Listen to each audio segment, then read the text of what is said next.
அடித்து ஆடுவதற்கு நாங்கள் தயார் என்று சொல்லி ஒரு இளைஞர் படை இன்றைக்கு வந்திருக்கிறது என்று சொன்னால்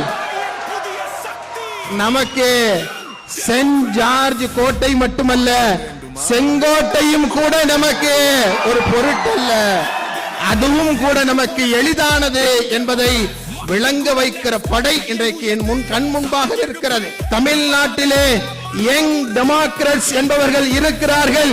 அவர்கள் இருக்கும் வரை இளைஞர் மாணவர் சமுதாயத்துடைய எழுச்சிக்கு காரணமாக யங் டெமோக்ராட்ஸ் இருந்தது என்று சொல்லுகிற ஒரு வரலாற்றை அவர்கள் படைப்பார்கள் என்று சொல்லுகிற நம்பிக்கையை இந்த சமூகத்திலே விதைக்கும் என்கிற நம்பிக்கை எஸ்டிபிஐ கட்சியினுடைய மாநில நிர்வாக குழுவுக்கு இருக்கிறது என்று சொல்லி உங்களது பணிகள் சிறக்கட்டும் என்று சொல்லி இந்த தருணத்திலே மாநில நிர்வாக குழுவின் சார்பில் உங்களை நான் பாராட்டுவதற்கு வாழ்த்துவதற்கு கடமைப்பட்டிருக்கிறேன். ஜென்சியை அழைக்க போகிறோம், ஜென்சி எல்லாம் ஒன்று திரட்ட போகிறோம், இளைஞர் அணியை உருவாக்க போகிறோம், இளைஞர்களிடத்திலே மாற்றத்தை உருவாக்க போகிறோம்.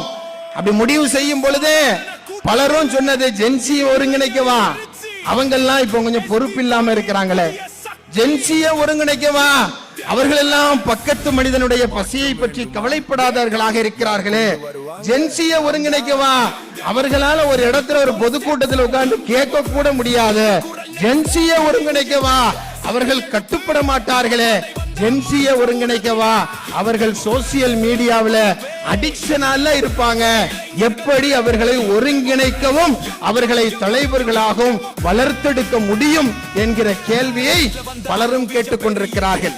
ஆனால் எஸ்டிபிஐ கட்சியினுடைய பார்வை அதுவல்ல. அவர்கள் கேட்க மாட்டேன் என்று சொல்லுகிறார்கள், கேட்பதற்கு பொறுமை இல்லை என்று சொல்லி ஜென்சியின் மீது சில குற்றச்சாட்டுகளை, சில குறைகளை இந்த சமூகம் வைப்பதை இன்றைக்கு பார்க்க முடிகிறது.